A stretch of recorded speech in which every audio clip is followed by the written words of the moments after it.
If you clicked on the thumbnail, you know why you're here, so let's make Brötchen. Now, if you're lazy like me, you're gonna use one of those. If you're old school and not as lazy, you can also knit by hand. But I bake bread at least twice a week, if not every day. So to me, it was worth it to invest in one of these. By the way, this is a knockoff. This is not the expensive KitchenAid. This is a Farberware from Walmart. It's a year old. It only costs quarter of the price of a KitchenAid, and I freaking love it. For this, you want to use the neat attachment. The recipe is basically the same base recipe for any bread that you want to make. Brötchen, bread, I even use it as my pizza dough. Turn it into anything. It always works and it never fails and everybody loves it.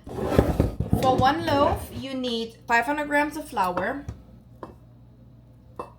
A lot of recipes will tell you to mix the water and the yeast first, and that is fine. I have found that there's not much of a difference. You just want to make sure that the yeast does not get in contact with the salt, because the salt is going to kill your yeast. 5 grams of salt.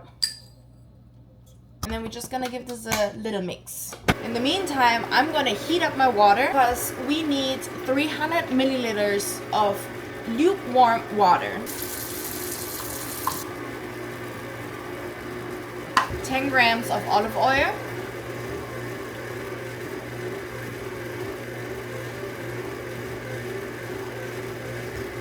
five grams of yeast, and 10 grams of sugar.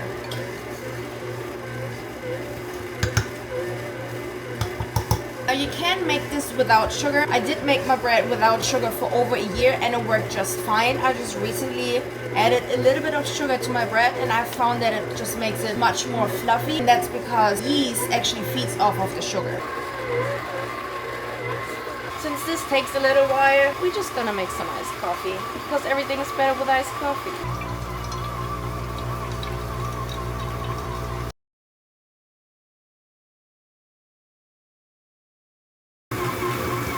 Also, by the way, guys, I'm making my own coffee creamer. Let me know in the comments if you want me to post a recipe for that. Or, even better, if you do have your own recipe for the creamer, how about you post it in the comments and share it with the rest of us? Then, maybe we can make a compilation of the best coffee creamers.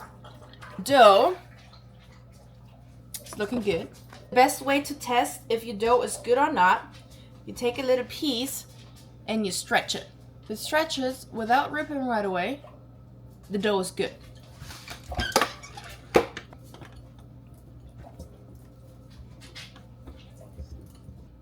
Now this is what it looks like. The dough has to rest for at least 1 hour. If it's really cold, I will put my dough into my oven on the warm setting at 100 degrees and let it sit in there for an hour. Right now it's not as cold, so I can just leave it out here at room temperature. What I have found helps a lot with the dough, the top layer not drying out, is if you put a plate on top of it. So now the moisture cannot escape and it just stays in there and everything stays nice and soft.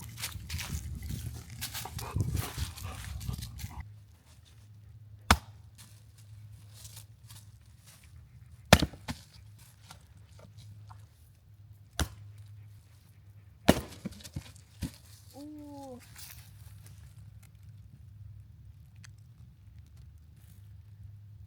What does that have to do with baking bread, you asking? You see. 3 hours later.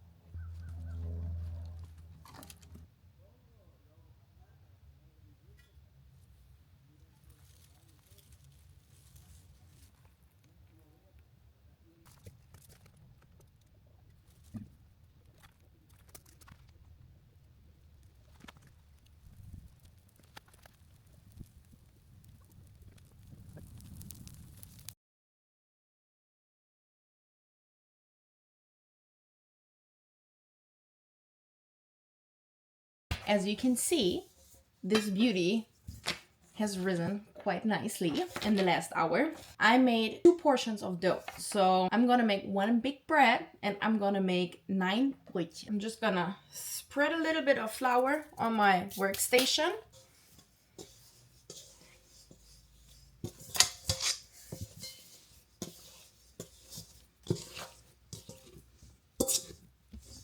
All right.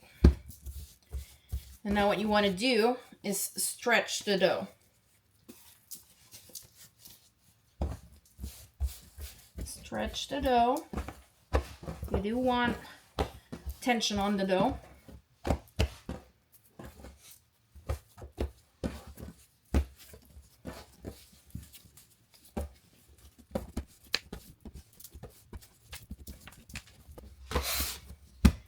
And then you want to cut it in half.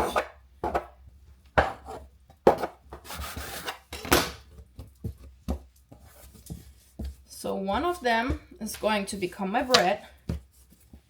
Again, you want to stretch it. Nice. Put some tension on there.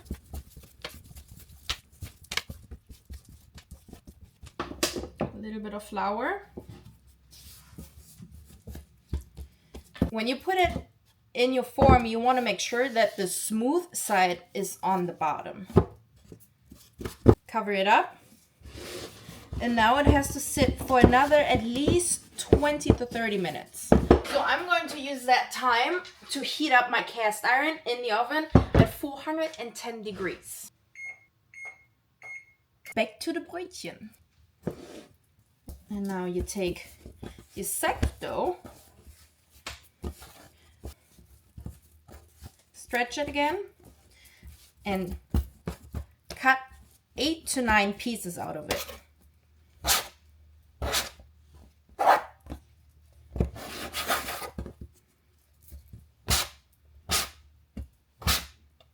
Once you have your doughings,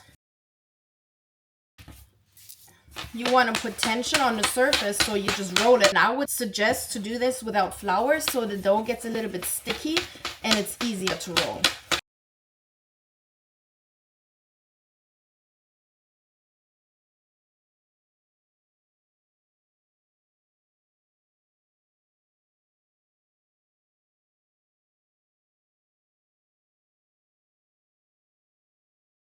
And cover them up and let them rest for at least 20 to 30 minutes. While the doughings are sleeping, I'm gonna go ahead and put my second cast iron in the fire so it can heat up as well.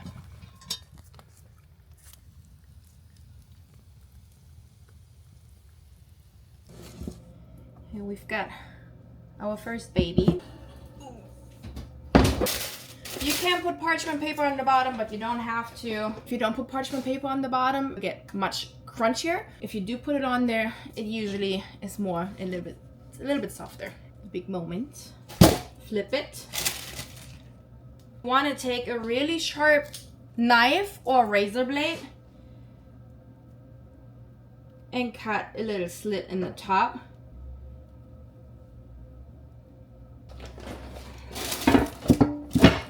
Lid on. And now this goes in the oven for 45 to 50 minutes. All right, and these babies come with me.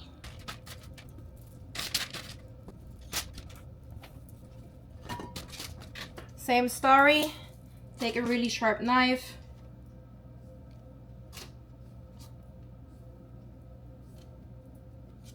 And off to the fire we go.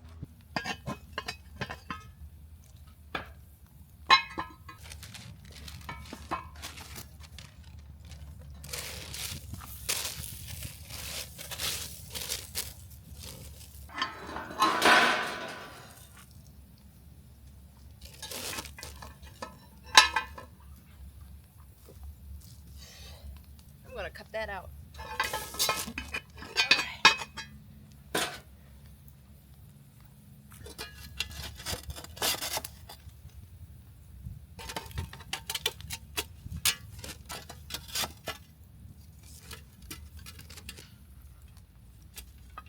47 minutes later.